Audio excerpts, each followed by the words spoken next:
അത് വാജിബായിട്ടുള്ള കുളി ഏതൊക്കെയാന്ന് വെച്ച് കഴിഞ്ഞാൽ 4 എണ്ണാണ്.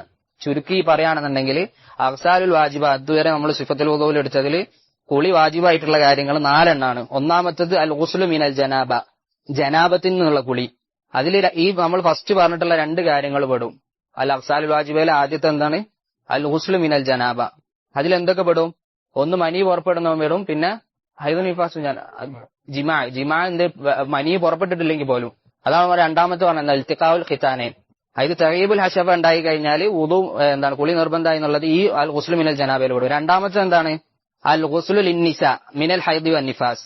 ഹൈദും നിഫാസുകൾ സ്ത്രീകൾ കുളിക്കാം. അൽ ഗുസ്ലു ലിന്നിസ മിനൽ ഹൈദി വൻ നിഫാസ്. മൂന്നാമത്തത് എന്താണ്? ഇതിൽ തന്നെ പറഞ്ഞിട്ടുള്ളത് അൽ ഗുസ്ലു ലിൽ ഇസ്ലാം, ഇസ്ലാം സ്വീകരിച്ചു കഴിഞ്ഞാൽ കുളിക്കേണ്ടത്.